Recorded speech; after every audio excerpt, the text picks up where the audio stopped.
The hunting trophies importation prohibition bill is being debated in the House of Lords. It would prevent those who travel abroad to hunt from bringing their trophies to this country. The little-known bill has sparked a heated debate, with opponents arguing that it will harm the animals that it seeks to protect by damaging the hunting industry, which is claimed keeps wildlife numbers sustainable.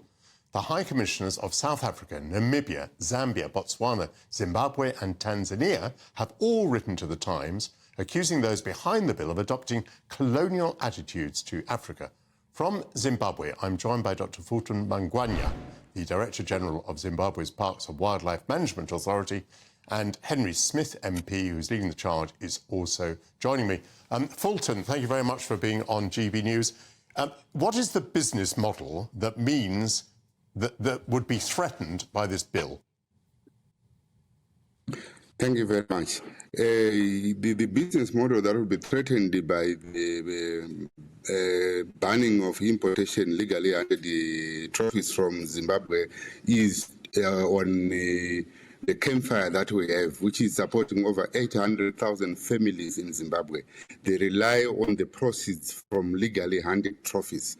So the moment we actually try and do that, it will have some ripple effects, because other countries are likely going to follow the same, to say no more hunting or exportation of legally hunted trophies.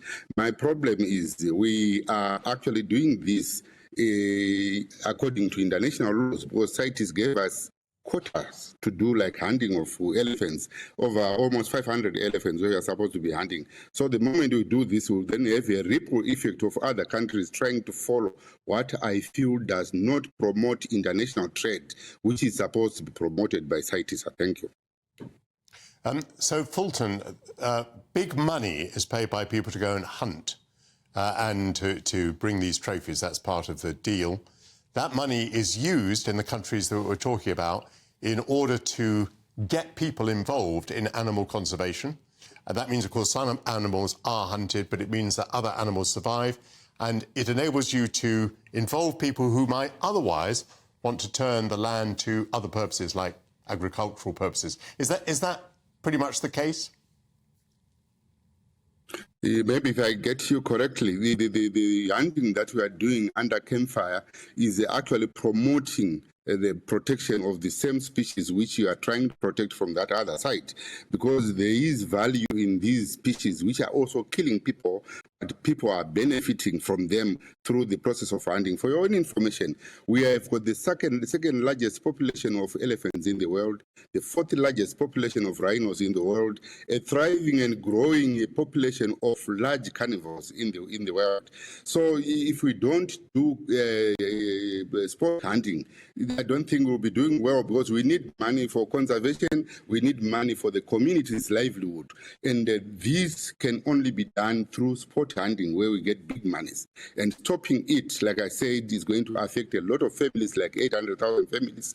It is going to affect the protection per se, the costs which are borne by the national parks, the parastatal, which is not a government sponsored, or it's not getting anything from the fiscus in terms of wildlife conservation. So all things will go in limbo, and we are going to have problems of depletion of these species that we are claiming to be protecting by coming up with this bill. I'm going to turn to Henry Smith MP now.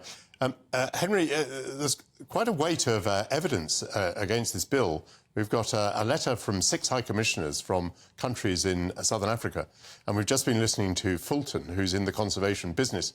Do you not have second thoughts about this bill? Well, good afternoon, Michael. I mean, first of all, I should explain what this bill does.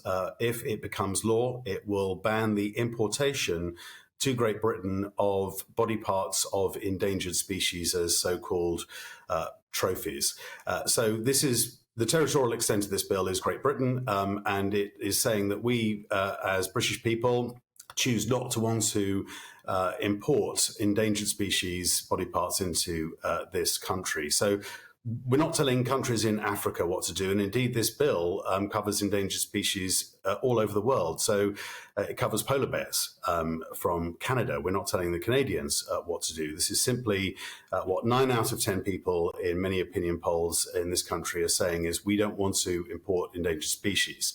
I find it very curious that there's an argument that to protect endangered species, you should shoot those endangered species. And I would say far better for economies that they have photo safaris where you can shoot many hundreds of times an animal with a camera. Of course, if you shoot an animal with a gun, it's one and done, sadly. And also, interestingly, I was contacted just earlier this morning by a former chief inspector of animal welfare in Zimbabwe, who was telling me that much of the money that the big trophy hunting companies spend actually goes in backhanders to government officials and doesn't go to local communities. And I think we've seen that in terms of the recent exiling of the Maasai in South Africa from their homelands to make way for game hunting, that this is very disingenuous indeed. Henry Smith, I might say that a pretty similar argument is made in Britain about deer stalking, that, you know, deer stalking brings money in to the estates, that the herds have to be controlled, that, yes, someone gets to pull the trigger, but one of the results is that you get to protect the herds and that the herds continue to exist and the terrain continues to exist. But you seem to be imposing a rather, well, maybe colonial view upon Southern Africa. This territorial extent of this bill is Great Britain. And the point about deer stalking, I might have a personal view on deer stalking, but they're not endangered species. This only covers those species that CITES, the international organization that determines whether an animal is endangered or threatened, it only covers those species, and it is about what we choose as a country to import into this country. The other point as well about somehow shooting endangered animals manages their conservation is, unfortunately, the hunters want to go after the big tusker elephants. They want to go after the lions with the big manes. Those are the healthiest examples in the gene pool, as it were, of those endangered species. So if you take those healthy animals out of those populations, then actually you exacerbate the problem of extinction of those majestic species. Fulton, a last word to you.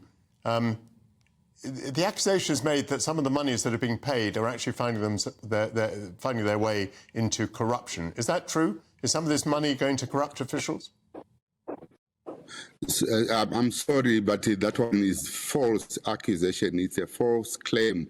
In any case, the doors are open. We are open for anyone who wants to actually come and see how we're using the money.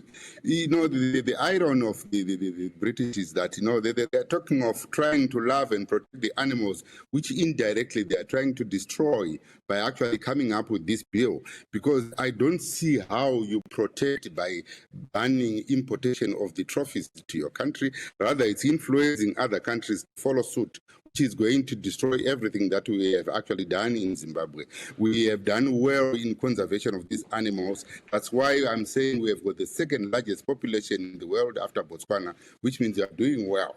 This, in a way, is a punishment, and at the same time, mind you, we were a colony of the British. This is neo-colonialism. Because why are you actually coming indirectly to influence the way we are doing business in terms of conservation in Zimbabwe instead of supporting?